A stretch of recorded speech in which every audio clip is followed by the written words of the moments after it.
Bueno, pues buenas tardes a todos y a todas. Buenas tardes a los que estéis en horario europeo y buenos días a los que estéis en horario americano. Me voy a presentar muy brevemente. Soy Óscar Quejido, soy el coordinador de la Red Iberoamericana de Estudios Nietzscheanos. Soy profesor en la Facultad de Filosofía y coordino algunos grupos también sobre el estudio de Nietzsche en la Universidad Complutense, el Seminario Nietzsche Complutense o el grupo de investigación Cuerpo, Lenguaje y Poder, lecturas contemporáneas a partir de Nietzsche.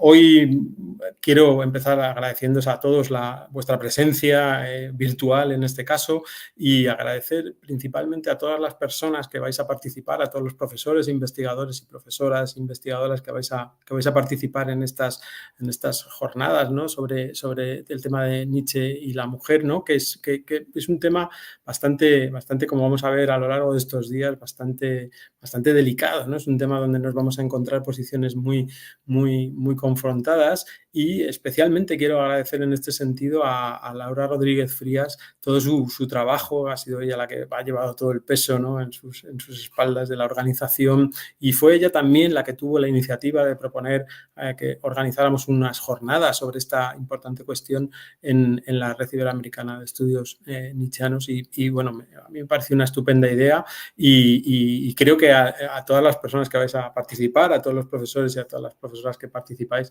también os ha debido de parecer una buena idea porque la verdad que fue bastante unánime la aceptación en la participación. No me voy a entretener mucho, creo que lo más interesante lo tienen que decir los ponentes de estos días y en particular también en este caso la sesión de esta primera que yo voy a moderar, donde van a participar tres personas, tres profesoras, Scarlett Marton, Laura Rodríguez Frías, a la que al día antes, y Marina García Granero. En este caso, la conferencia inaugural, podríamos decir, corre a cargo de Scarlett Marton, a quien quiero agradecer públicamente también el haber aceptado, ¿no? la participación hoy en esta inauguración, ¿no? de estas jornadas, porque su trabajo realmente es verdaderamente importante en este campo, ¿no? de estudio sobre la relación o la cuestión de la mujer en el pensamiento nietzscheano. Tiene unas posiciones que, como vamos a ver a lo largo de estos días también, las posiciones de la profesora Scarlett Marton, pues muy posiblemente van a suscitar polémica porque el tema no deja de ser bastante polémico y está muy bien que podamos debatir de esto en español, en portugués, como vamos a ver estos días. Simplemente deciros también que al terminar cada conferencia podéis comentar en el chat. Si tenéis preguntas, podéis hacerlas por medio del chat y yo las transmitiré a las ponentes.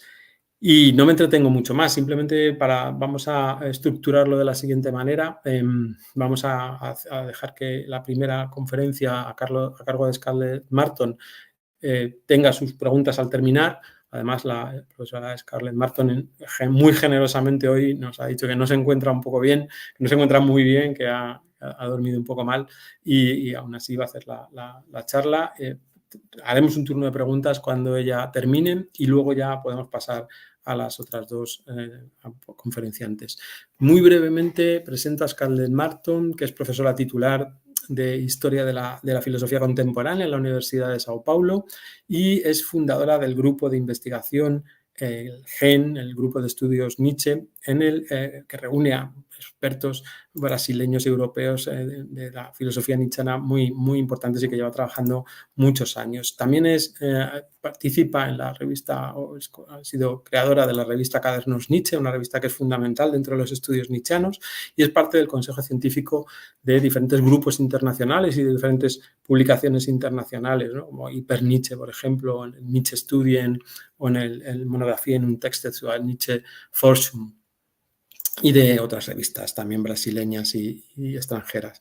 Es autora de más de 20 libros dedicados en su mayoría al estudio del pensamiento de Nietzsche, y entre estas obras, y simplemente hemos rescatado, ¿no?, las más interesantes para el asunto que nos ocupa hoy, destacan en 2022 el Nietzsche y las mujeres, figuras, imágenes y tipos femeninos, ¿no? Una traducción al portugués, he dicho el título en español porque no me atrevo a leerlo más en portugués, pero el libro está en portugués, una obra que se publicó en portugués, y es una traducción, como os digo, de su anterior obra, Las ambivalencias de Nietzsche, tipos, imágenes y figuras, que femeninas, perdón, que es un libro de 2021, pero que publicó en francés, pero con cambios bastante sustanciales, ¿no? La propia Scalde ha relatado en varias ocasiones, ¿no?, que al traducir, ¿no?, su propio libro a su lengua materna, la obra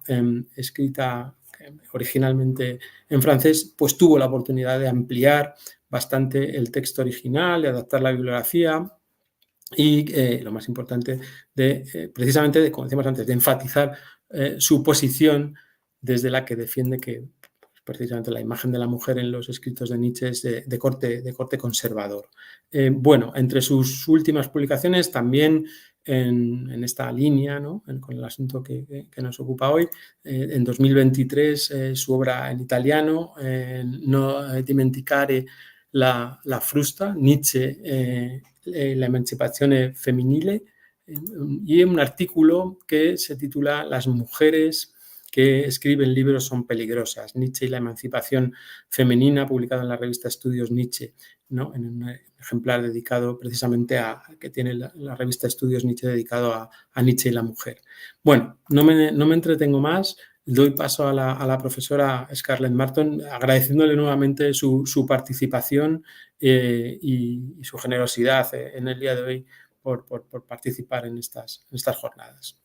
Gracias. Buenos días. Mis felicitaciones a Oscar Quejío por el desarrollo y consolidación de la RIEN. Y le agradezco también por su generosidad en la presentación de mi trabajo, en mi presentación. Le agradezco también por su invitación para participar de estas jornadas. Y bueno, el tema es... Un momento.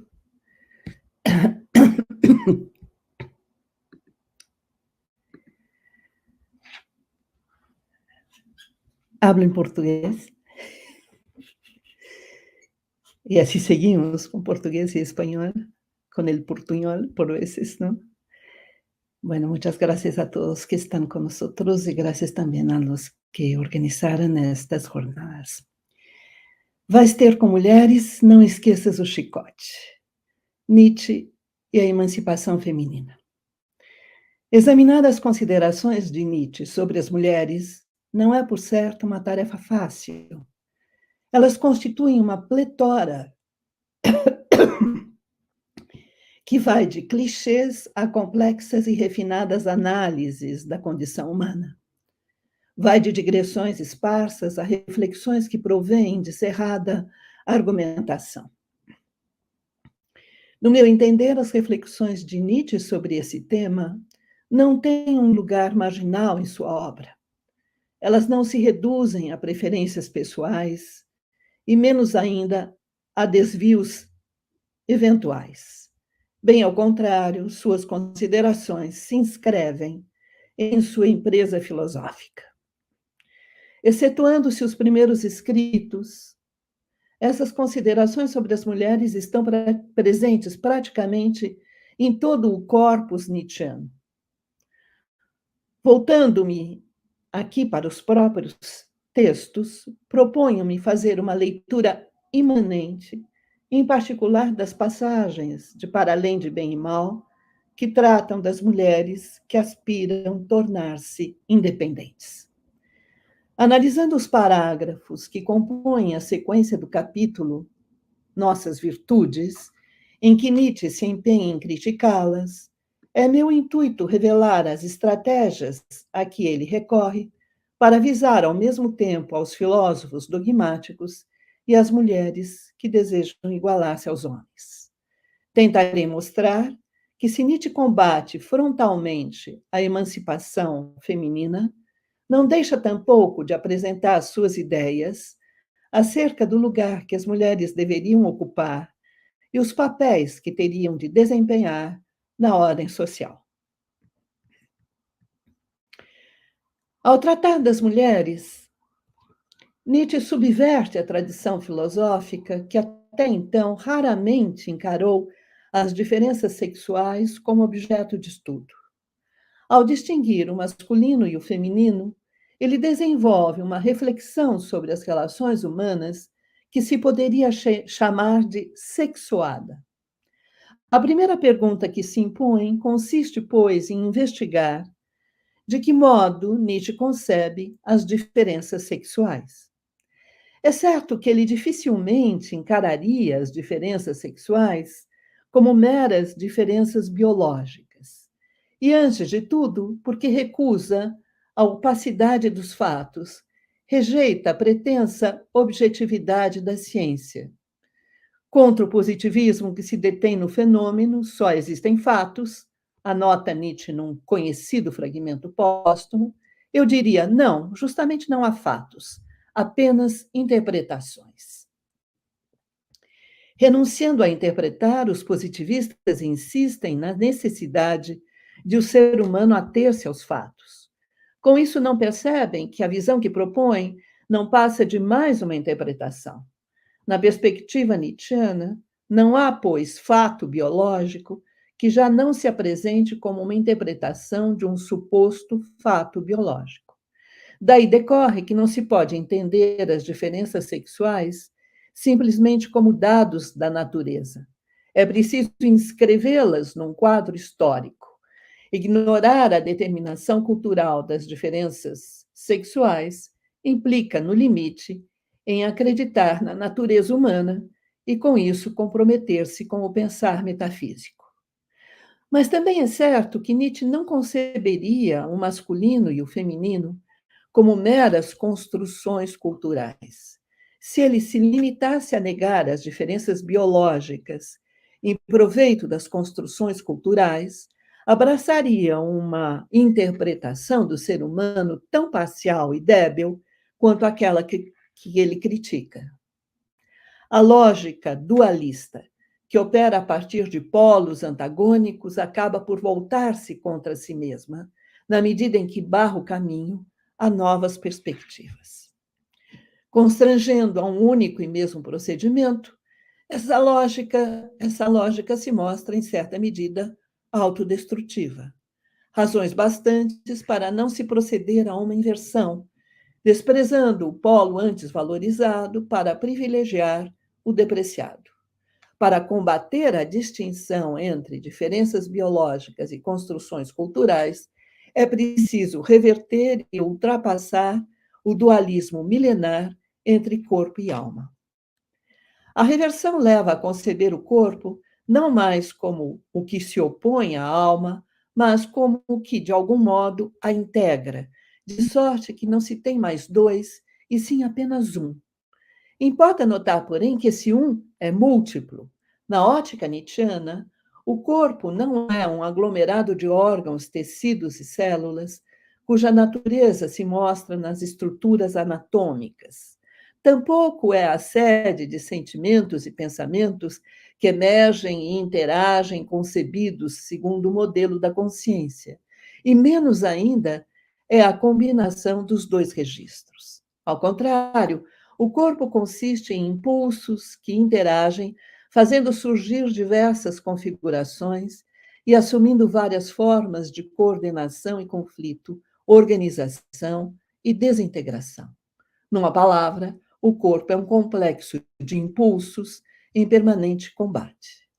Nesse contexto, não me parece temerário afirmar que, enquanto elaborações culturais, as diversas concepções historicamente situadas do feminino e do masculino são ditadas pela condição fisiopsicológica de indivíduos que pertencem a um certo grupo social num determinado momento. Mas uma vez que os valores estabelecidos por esses indivíduos são incorporados, de uma maneira ou de outra, à sua condição fisiopsicológica, esses valores acabam por transformá-la. Desse modo, em suas diversas expressões, o masculino e o feminino convertem-se numa segunda natureza que também está em constante mutação. É nesse quadro teórico que se situam as reflexões de Nietzsche sobre as mulheres.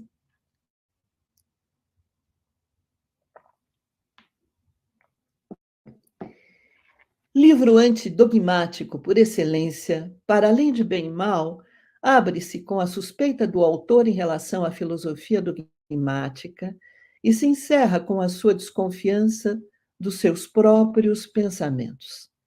Nas primeiras linhas do prefácio, Nietzsche escreve, e cito, supondo que a verdade seja uma mulher, como? Não está bem fundada a suspeita de que todos os filósofos, na medida em que foram dogmáticos, entenderam pouco de mulheres? Ao desejarem conquistar a verdade a qualquer preço, possuí-la a todo custo, os filósofos dogmáticos lançam mão de, entre aspas, meios inábeis e impróprios para conquistar uma mulher. Ignorando que o poder é a virtude feminina por excelência, eles querem tudo ver. Sem constrangimento, contam despir a mulher com os olhos. Sem embaraço, esperam desnudar por completo a verdade. Os filósofos dogmáticos procuram impor sua maneira de ver como a única válida. Não podem aceitar a ideia de que estão limitados a certo ponto de vista. Não podem admitir que se acham condenados a determinado ângulo de visão. Negam, assim, entre aspas, a perspectiva, a condição fundamental de toda a vida. Deixando-se levar por uma incondicional vontade de verdade, eles tentam assegurar que a verdade tem mais valor do que a falsidade, a aparência e o erro. Não hesito em sustentar, pois, que Nietzsche considera dogmáticos não apenas os filósofos que buscam atingir as verdades últimas e definitivas, mas, sobretudo, aqueles que concebem a própria filosofia como a busca da verdade, acreditando que essa concepção é a única possível. Em Para Além de Bem e Mal, em particular na sequência de parágrafos que vai do 230 ao 239, Nietzsche visa dois adversários ao mesmo tempo. Ele combate, por um lado, a filosofia dogmática, questionando os expedientes comprometidos com o pensar metafísico de que ela lança a mão, e ataca, por outro, o movimento de emancipação feminina, denunciando um modo de proceder que leva as mulheres a se identificarem com os filósofos dogmáticos. No parágrafo 230, Nietzsche elege como alvo de ataque as concepções metafísicas e, ao criticá-las, apresenta pelo mesmo movimento um dos traços essenciais do seu projeto filosófico, o que consiste em naturalizar o ser humano. Então, expressa a sua exigência, cito, de reconverter o homem para a natureza, triunfar sobre as muitas interpretações e segundos sentidos vaidosos e delirantes que agora foram rabiscados e pintados sobre aquele eterno texto fundamental, Homo Natura. Não é por julgar existir uma natureza humana que Nietzsche clama a que se naturalize o homem. Não é por acreditar haver uma substância própria ao ser humano que ele exorta a que se volte ao homo natura. Se assim procede, é porque, uma vez mais, quer opor-se às concepções metafísicas. Por entender o pensar metafísico como a tentativa de duplicação de mundos que tem em vista desvalorizar este mundo em que nos achamos aqui e agora, em proveito de outro que seria essencial, imutável e eterno, Nietzsche alerta o leitor no sentido de precaver-se contra o que decorreria dessa forma de proceder, ou seja, a atribuição ao ser humano de uma dupla natureza. No parágrafo seguinte, o 231, lançando mão de um procedimento frequente em seus textos, Nietzsche começa por definir o objeto que elege para análise e a perspectiva que pretende adotar para examiná-lo. Cito: talvez me seja permitido agora expor algumas verdades acerca da mulher em si, supondo que se saiba que doravante serão apenas minhas verdades. Fim da citação. Essas duas frases são reveladoras. Com elas, Nietzsche leva o leitor de imediato a defrontar-se com o contraste entre as minhas verdades, grifado, e a mulher em si, entre aspas. Nietzsche coloca o leitor diante do confronto entre a sua própria perspectiva e o objeto por ele enfocado. Constrange o leitor a enfrentar a contraposição desse seu ponto de vista, que se quer singular, e o conceito que pretende captar a mulher na sua essência.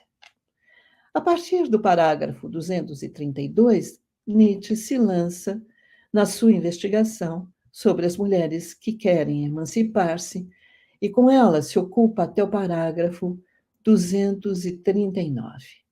Logo de início declara, cito: a mulher quer ser independente e, para tanto, começa a esclarecer os homens sobre a mulher em si. Este é um dos piores progressos no enfeamento geral da Europa. Instigante contraponto que o uso do substantivo no singular enseja. A mulher discorre sobre a mulher em si.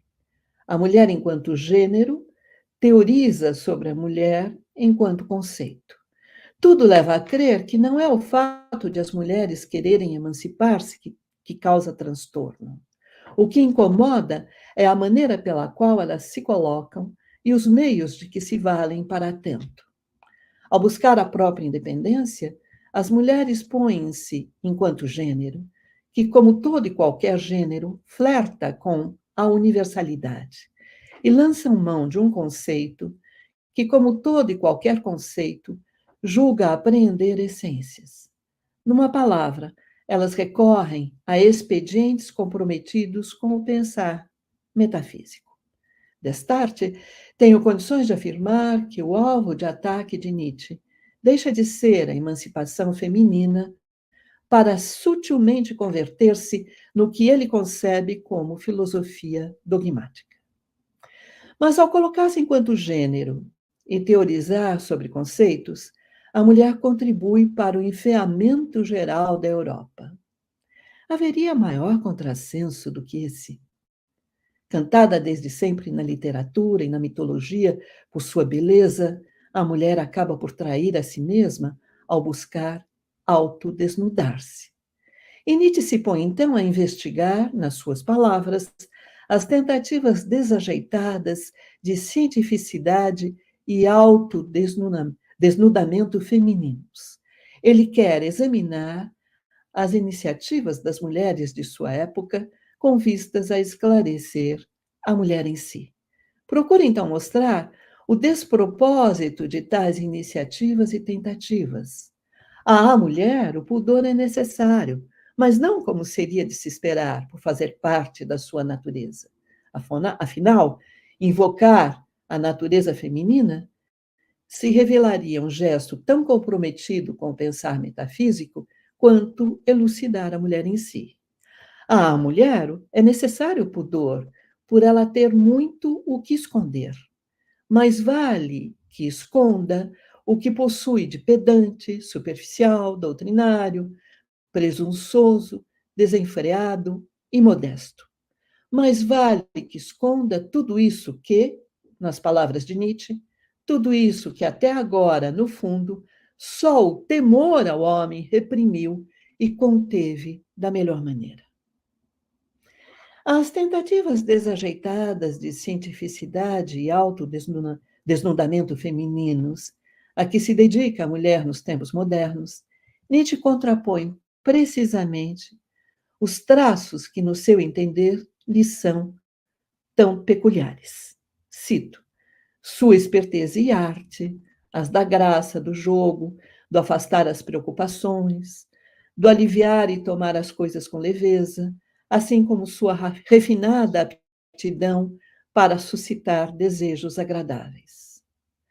É a partir dessa contraposição que Nietzsche monta seus argumentos e sua estratégia, sustentando que, em sua época, a mulher se propõe a ser científica. Ele julga que ela se despe com impudência, se deita sobre a mesa de dissecação e, munida de bisturi, procede a um autoexame. Numa palavra, ela não vacila em dar a sua aula de anatomia. Cito: até agora, por sorte, esclarecer foi uma coisa de homens, um dom de homens. Ficava assim entre nós. Em última instância, com tudo que as mulheres escrevem sobre a mulher, é lícito ter uma forte desconfiança e perguntar se a mulher quer, de fato, esclarecimento sobre si mesma e se pode querer. Fim da citação. Se outrora cabia aos homens o poder de elucidar, hoje são as mulheres que querem assumir a tarefa de esclarecer. Quando se empenham em proceder como os homens, elas não só renunciam ao que têm de melhor, como aderem ao que têm de pior. E tanto sabem que estão a se traírem, quando se comportam como homens, que se convertem em objeto do próprio desdém. Tanta ciência têm elas de que estão a se alienarem quando se travestem, que não podem evitar desprezar a si mesmas. Em suma, diz Nietzsche, nós, homens, desejamos que a mulher não continue a comprometer-se através do esclarecer. No início desse parágrafo 232, Nietzsche afirmara que a emancipação feminina contribui para enfear a Europa. Quando buscam trazer esclarecimentos acerca da mulher em si, as mulheres acabam por portarem-se como os homens e negligenciam o que é agradável e gracioso. Nas últimas linhas desse mesmo parágrafo, Nietzsche sustenta que mais vale que renunciem à emancipação feminina. Ao procurarem tornar-se independentes, elas têm de pagar um alto preço. Renunciando à mentira, à aparência e à beleza, elas passam a valorizar o que é sério, pesado e profundo. Numa palavra, elas procedem como os filósofos dogmáticos. Se nesse parágrafo Nietzsche procede de modo que seu alvo de ataque deixe de ser, por momentos, a emancipação feminina para sutilmente converter-se no que ele concebe como filosofia dogmática, é preciso notar que nas últimas linhas do texto ele acrescenta à guisa de conclusão, e eu cito: foi por solicitude masculina e consideração pela mulher que a Igreja decretou muliertatis in ecclesia. Foi em benefício da mulher que Napoleão deu a entender a excessiva loquaz Madame de Staël, muliertatis in politicis. E penso que é um autêntico amigo das mulheres quem hoje lhes diz mulier tacet de mulieri.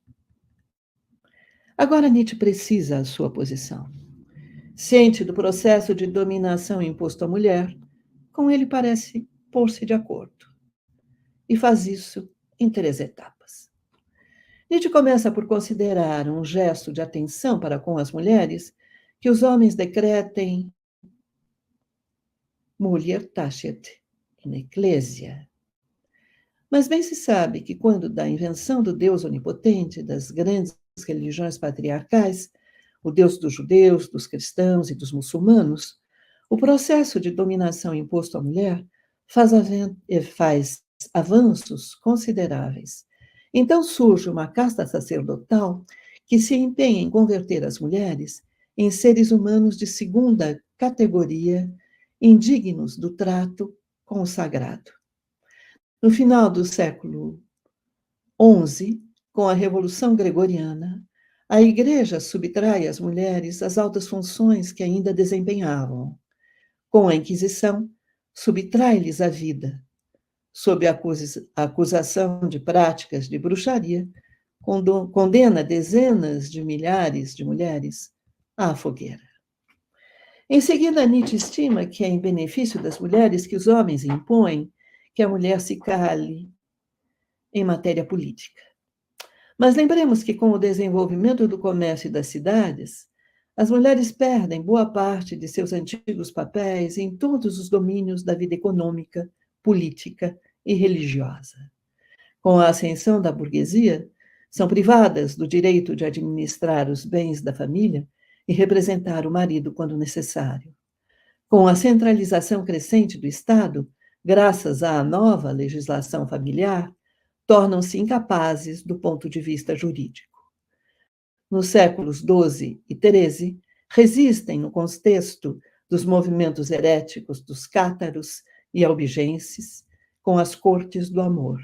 Nos séculos XVII e XVIII, defendem-se, abrindo as portas de seus salões aos filósofos, escritores e homens políticos, ou apoiando os movimentos revolucionários.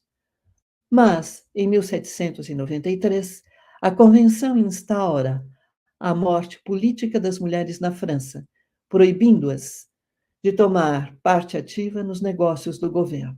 Logo depois, o Código de Napoleão institui a sua morte civil, reduzindo-as às funções domésticas. Por fim, Nietzsche pensa que ele é um amigo das mulheres ao determinar que a mulher se cale no que diz respeito à mulher. Mas assinalemos que no século XIX, as mulheres dos mais diversos meios denunciam o jugo a que se acham submetidas, revoltam-se contra a privação de direitos políticos e econômicos, contra o desemprego e os baixos salários. Umas reivindicam a união livre, fundam falancérios e comunidades. Outras lutam pela laicização do ensino, reclamam a mesma educação para meninos e meninas. Outras, ainda, exigem uma mudança das estruturas políticas e sociais, combatem o sexismo de sindicatos e partidos políticos. Mais tarde, de seus discursos e práticas, surgirão novas ideias. A independência das mulheres só poderá vir delas mesmas. As mulheres de todos os países deverão unir-se para conquistar os seus direitos. A emancipação feminina será a de toda a humanidade. Seria possível pretender que Nietzsche também se oponha aos homens quando exorta as mulheres a não procederem como eles.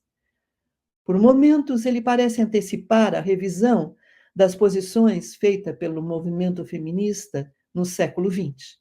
Assim é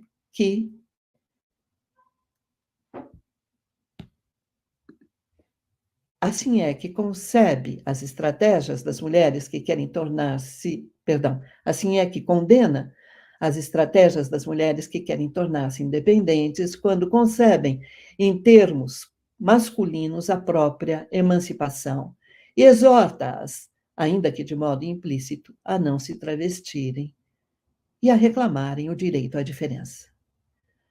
Mas, assim procedendo, Nietzsche não persegue um objetivo inovador.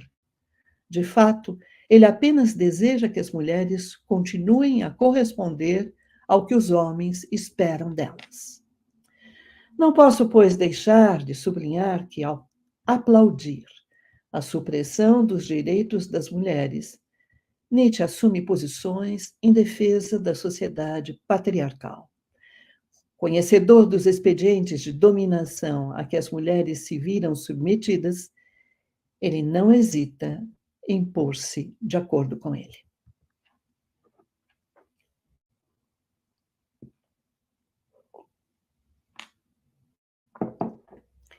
Opondo-se com veemência à emancipação feminina, No parágrafo 238, de Para Além de Bem e Mal, Nietzsche afirma que há o mais profundo antagonismo entre homens e mulheres. Assim, ele poderia dar a entender que homens e mulheres estabelecem uma relação agonística. Ora, na sua ótica, conceber a existência como um duelo leal é condição inerente ao nobre. Não se pode guerrear quando se despreza, e não há por que fazê-lo quando se domina. Para que haja a peleja, é preciso que existam antagonistas. Para que perdure, é necessário que os adversários não sejam aniquilados. Daí decorre que não se poderia conceber a relação entre homens e mulheres como um confronto entre posições excludentes. Como a luta sempre tem lugar interpares, tampouco se poderia conceber essa relação como um embate entre nobres e escravos. Como compreender, então, o mais profundo, nas palavras de Nietzsche, o mais profundo antagonismo e a necessidade de uma tensão eternamente hostil que haveria na relação entre homens e mulheres? Como entender o caráter agonístico que teria tal relação? Numa primeiríssima abordagem, seria possível supor que com isso Nietzsche estaria, de alguma forma, incitando as mulheres a entrar em duelo com os homens, pois desejaria que não se comportassem como homens, nem que se deixassem subjugar por eles. Mas, pondo-se a discorrer sobre a maneira pela qual se deve compreender a mulher, Nietzsche afirma que um pensador profundo, benevolente, rigoroso e duro deve compreender a mulher enquanto posse. Em momento algum, na verdade, ele conclama as mulheres a conceberem a si mesmas de modo oriental. Todavia, não é a elas que se dirige. Voltando-se para os homens, que, como ele, se põem a refletir sobre as mulheres, explica-lhes como se deve tratá-las. Encarando a mulher de modo oriental, privilegia a razão asiática e distancia-se, mais uma vez, da tradição filosófica. Dirigindo-se aos que, em princípio, são seus pares, elogia a superioridade de instinto da Ásia e ataca, assim, a filosofia ocidental, que desde sempre tomou por modelo o homem europeu. Prenuncia, assim, a crítica que se fará na segunda metade do século XX ao etnocentrismo e, por conseguinte, ao eurocentrismo. Contudo, não posso me abster de notar que, no que tange às mulheres, Nietzsche se limita a preferir uma forma de dominação, a oriental, a outra, a ocidental. Em momento algum, ele questiona a dominação masculina. Sequer procura justificá-la ou mesmo argumentar em seu favor. Quando trata de como lidar com as mulheres, basta-lhe incitar seus congêneres a proceder de forma similar à dos asiáticos. Tanto é que conclui quão necessário, quão lógico e mesmo quão humanamente desejável foi tudo isso.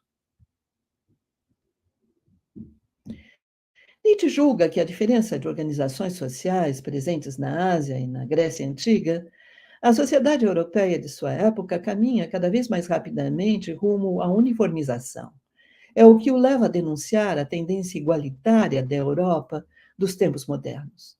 No seu entender, cito, em nenhuma época o sexo fraco foi tratado com tanto respeito pelos homens como na nossa. Isso faz parte da tendência e do gosto básico democráticos. Tanto o movimento de emancipação feminina quanto a tendência democrática, no seu entender, visam a nivelar os indivíduos e, assim, suprimem toda e qualquer organização hierárquica. Se o temor ao homem reprimiu e conteve o que havia de pior nas mulheres, a partir do momento em que elas buscam equiparar-se aos homens, perdem o pudor e ainda perdem o gosto. No final das contas, ao desprezar a hierarquia, o gosto democrático não passa de uma falta de gosto. É por isso que, em vez de compreender que o respeito dos homens para com as mulheres é um ato de condescendência, elas nada mais fazem do que multiplicar exigências e reivindicar direitos. Em suma, tentando competir com os homens, investem contra eles. Na ótica nietzschiana, há um antagonismo entre a sociedade industrial e a sociedade aristocrática e militar. E há outro entre a Europa dos tempos modernos, de um lado, e a Ásia e a Grécia Antiga, de outro.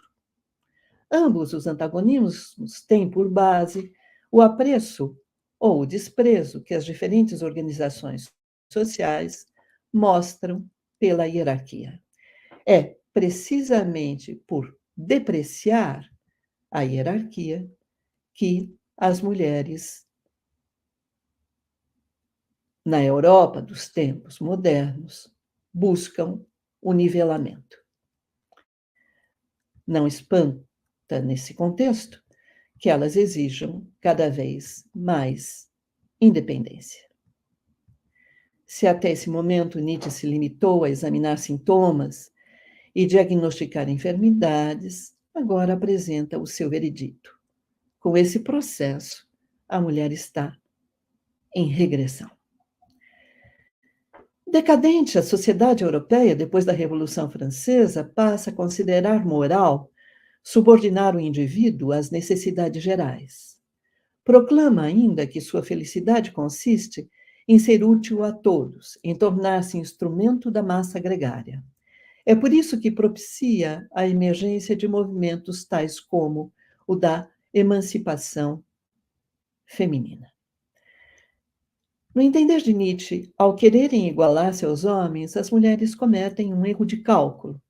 Buscando adquirir direitos, vem reduzir-se sua esfera de influência, pois não há como compatibilizar direitos e influência. Enquanto os direitos dizem respeito à sociedade que se constitui a partir da Revolução Francesa, a influência concerne a sociedade que existia antes dela, a aristocrática. Duas ordens sociais diversas e, por conseguinte, duas maneiras distintas de pensar, agir e sentir. Na ótica nietzschiana, a emancipação que as mulheres desejam contribui para o enfraquecimento de suas peculiaridades.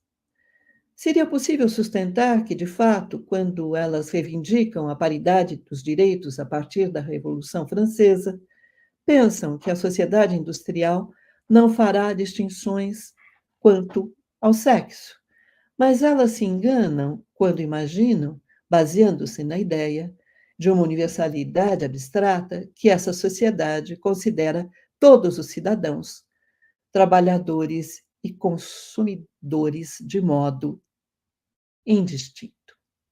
Assim, as mulheres percebem o divórcio entre discursos e práticas, entre o que dizem os políticos e a recusa em conceder-lhes plena cidadania. Elas notam que os princípios revolucionários da Declaração dos Direitos do Homem e do Cidadão não se estendem além dos confins da masculinidade. Mas não posso deixar de sublinhar que se Nietzsche critica as mulheres porque exigem a paridade de direitos, não se dispõe a lutar contra o que as leva a exigi-la, nem contra o que as impede de obtê-la. Entusiasmadas pela Revolução Francesa, as mulheres debilitam-se, alienam-se de si mesmas e a si mesmas negam o direito à diferença. Daí se segue que, nas palavras de Nietzsche, há estupidez nesse movimento, uma quase masculina estupidez, da qual uma mulher bem lograda, que é sempre uma mulher esperta, se envergonharia gravemente. Nietzsche julga que as mulheres que querem equiparar-se aos homens desprezam as armas que lhes asseguraram tantas vitórias. Pondo-se a ler e escrever, renunciam à atitude reservada e submissa que outrora tinham diante dos homens. Recusando-se a se portarem, nas palavras de Nietzsche, como um animal doméstico bem delicado, curiosamente selvagem, e frequentemente agradável, elas dissuadem os homens a tratá-las com atenção e tomá-las sob sua proteção, criticando tudo o que o Estatuto da Mulher comporta de servil. As mulheres não se dão conta de que a escravidão é requisito de toda cultura elevada.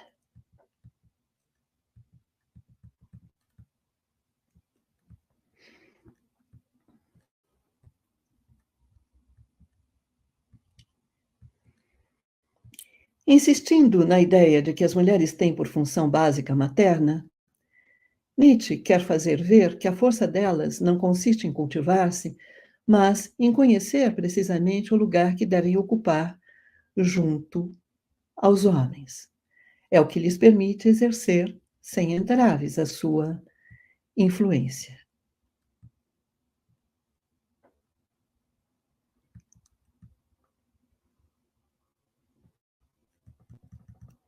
O que na mulher, cito, o que na mulher inspira respeito e com frequência temor é sua natureza, grifado, que é mais natural, entre aspas, do que a do homem.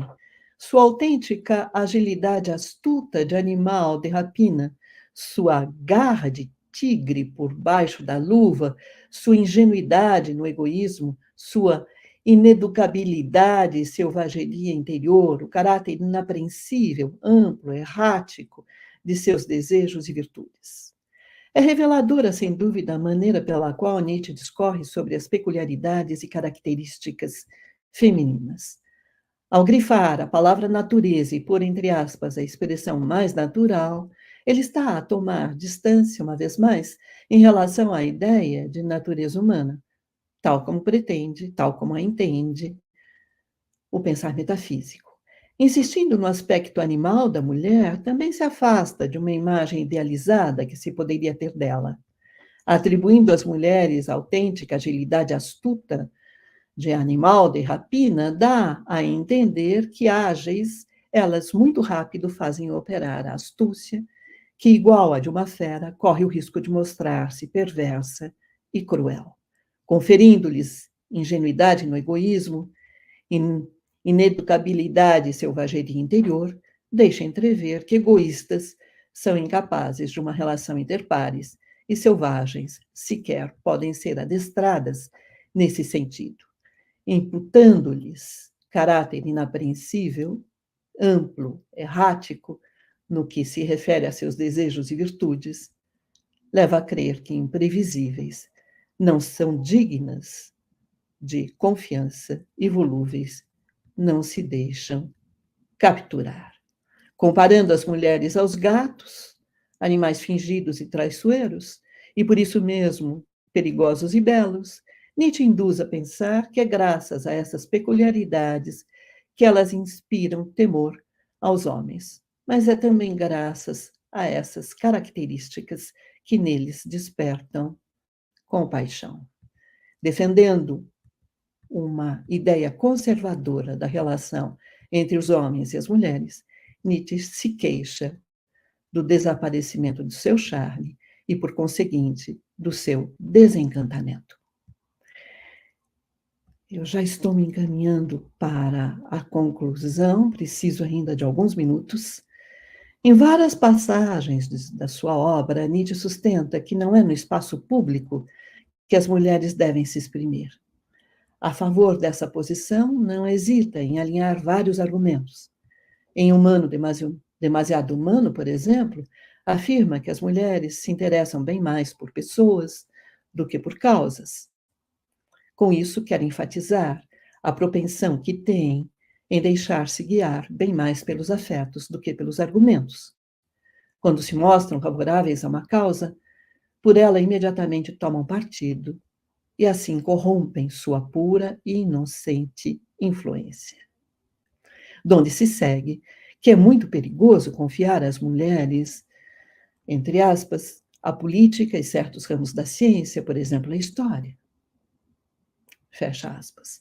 Iludindo-se a si mesmas, as mulheres pretendem interessar-se pelo conhecimento científico, mas sequer fazem ideia do que significa essa pretensão. Enganando os que as cercam, Elas pretextam serem capazes de dedicar-se à ciência, mas no fundo nada mais fazem do que ocultamente menosprezá-las. Insistindo na ideia de que não é dado às mulheres exprimir-se no espaço público sobre as ciências, e menos ainda sobre a filosofia ou a política, Nietzsche tentará fazer uma espécie de prognóstico da condição feminina em Humano Demasiado Humano. Num parágrafo do capítulo A Mulher e a Criança, ele começa por avançar a ideia de que, com o correr do tempo, nas suas palavras, nos 3 ou 4 países civilizados da Europa, a educação poderá fazer das mulheres tudo o que se queira, até mesmo homens. Assim, as mulheres estariam em condições de adquirir todas as qualidades viris. Diante dessa situação imaginária, o problema que se colocaria diria respeito, sobretudo, ao período de transição em que, obtendo novos talentos e novas capacidades, as mulheres se entregariam a atitudes insensatas e injustas. Não é por acaso que Nietzsche intitula esse parágrafo de Humano Demasiado Humano, intitula precisamente Período de Tempestade e Ímpeto das Mulheres. Flertando com o movimento romântico alemão, Tempestade e Ímpeto, ele entende que, ao recusar os costumes que respeitaram desde sempre, as mulheres se poriam a exercer um poder sem limites. Perante esse desencadeamento de paixões, só restaria aos homens, cito, a ira pelo fato de que todas as artes e ciências estarão inundadas e enlameadas por um diletantismo inaudito. A filosofia será assassinada e silenciada por um palavrório atordoante. A política será mais fantástica e partidária do que nunca. Enfim, se o prognóstico nietzschiano se confirmasse, as mulheres cultas levariam a sociedade à plena dissolução. Promovendo uma imagem tradicional da mulher, Nietzsche expõe com clareza o que pensa da emancipação feminina. E quando se trata das mulheres que escrevem livros e intervêm em outros domínios outrora reservados unicamente aos homens, estou em condições de afirmar que ele não hesita em aderir à prática da exclusão tão característica da filosofia dos tempos modernos. Pela atenção de todos, muitíssimo obrigada.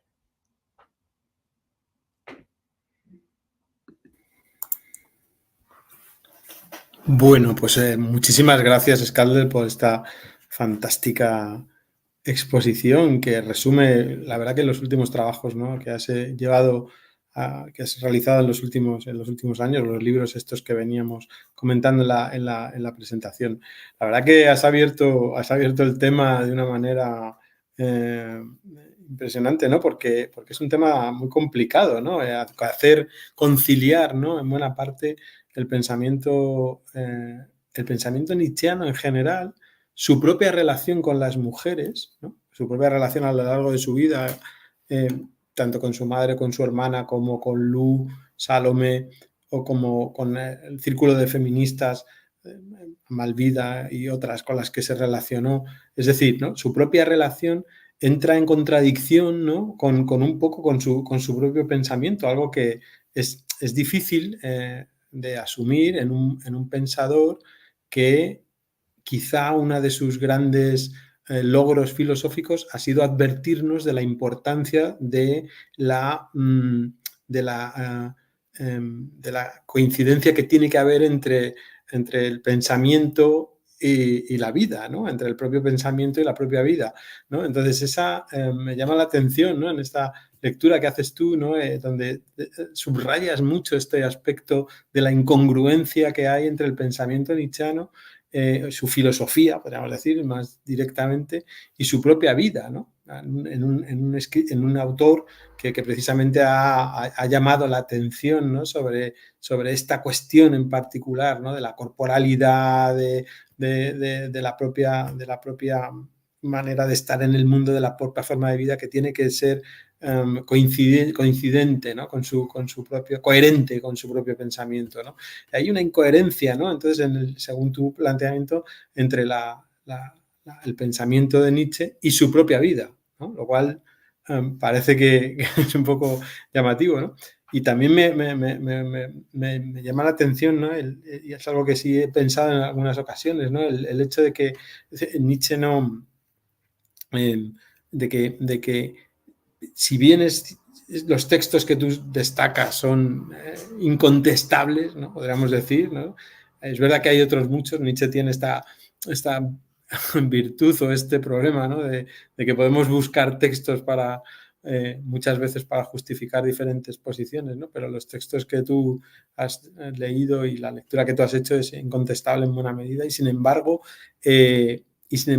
buena parte del feminismo, o buena parte de cierta manera de entender el feminismo, y yo creo que esta cuestión seguramente aparecerá estos días, ¿no? Un feminismo de la diferencia, un feminismo de la igualdad, unos nuevos transfeminismos, es decir, reflexiones en general sobre el género, se han valido mucho en la contemporaneidad del pensamiento nietzscheano, ¿no? O viendo precisamente estos textos, pero han utilizado herramientas conceptuales, el concepto de jerarquía, la crítica a la naturaleza, a la naturalización, la crítica a la esencialización del género. Es verdad que le pasa un poco como a Foucault, ¿no? En la obra de Foucault tampoco hay una gran reflexión con respecto a la mujer, con respecto al feminismo, y sin embargo es un autor fundamental para poder entender, ¿no? Aunque directamente él no piensa en términos de feminismo. Y me parece que pasa un poco parecido con Nietzsche, ¿no? Que este es un autor que también vía Foucault, ¿no? Ha influido mucho en ciertas formas de entender el feminismo.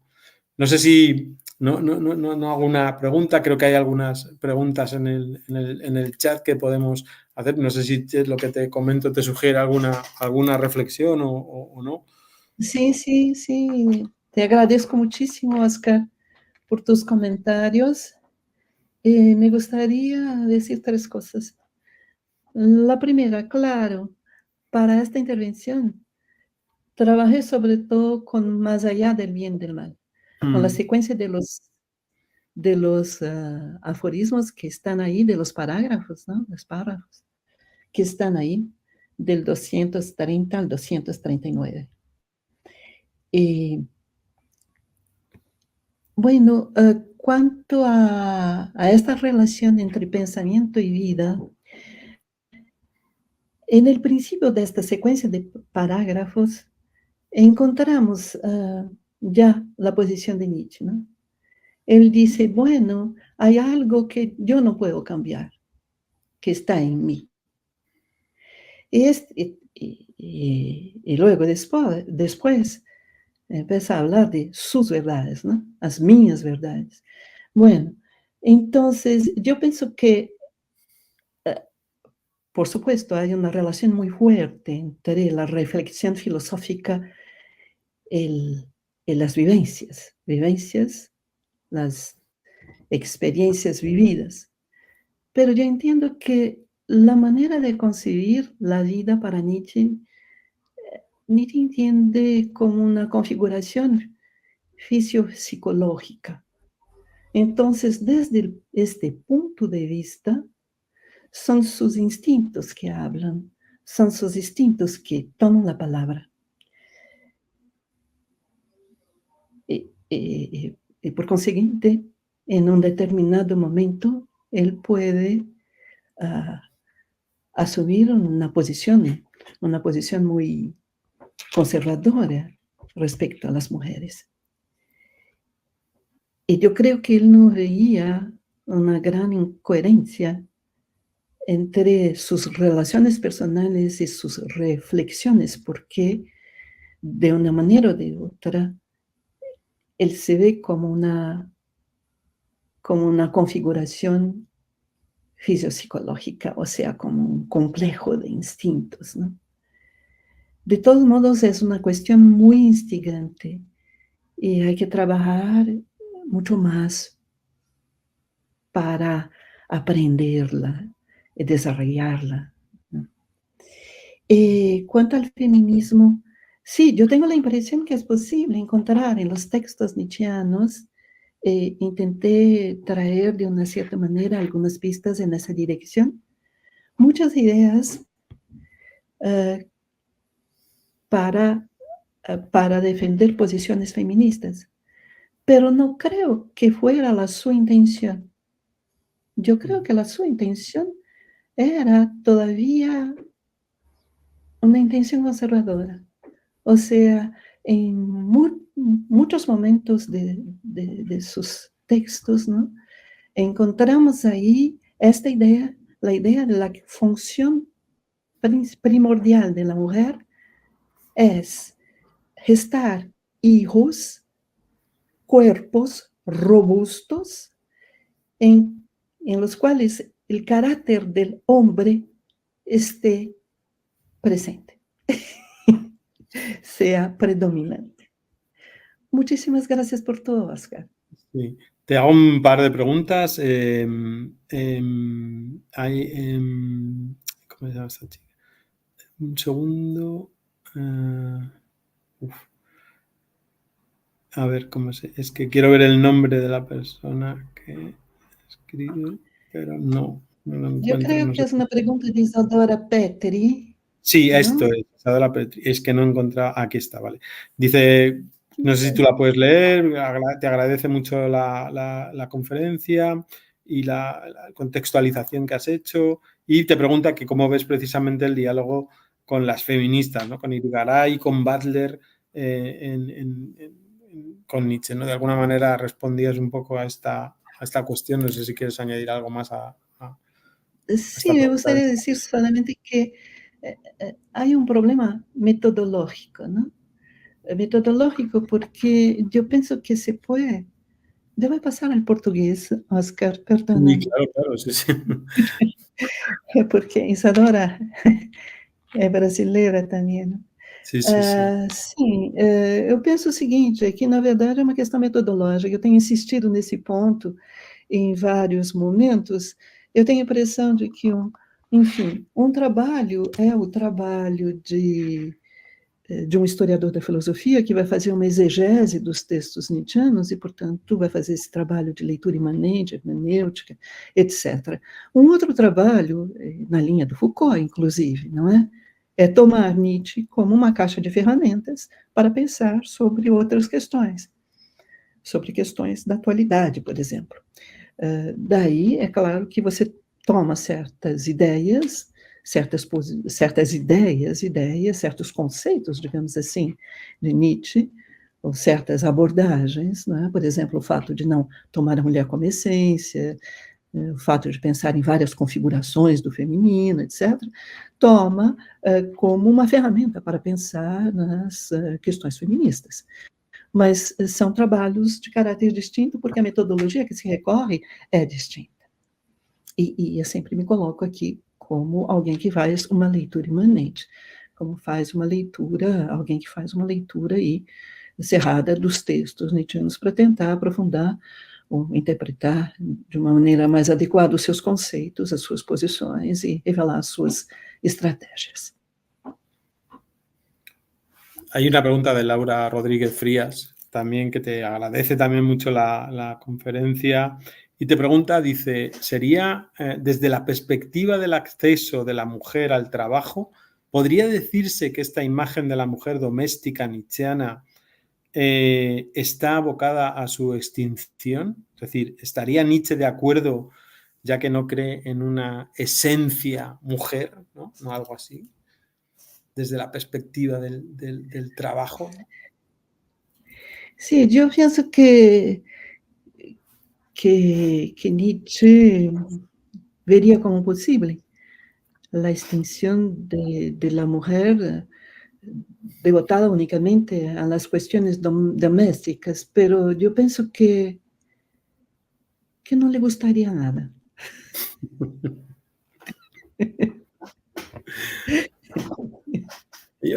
No, porque la función Aprovecharía. principal de la mujer es tener hijos, gerar cuerpos robustos. Esto está escrito en Anciano Zaratustra.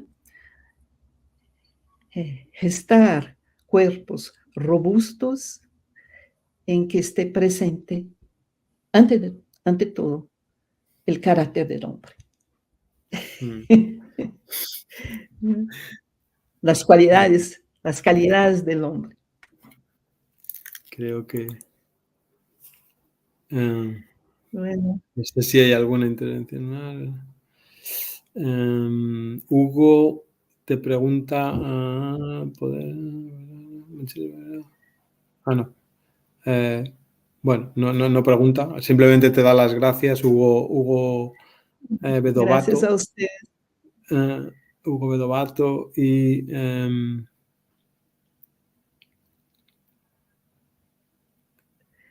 vale, bueno, hay un comentario, hay algunos comentarios más, pero creo que podemos dejarlo aquí. Simplemente, bueno, darte las gracias, Scarlett, una vez más por el esfuerzo que has realizado.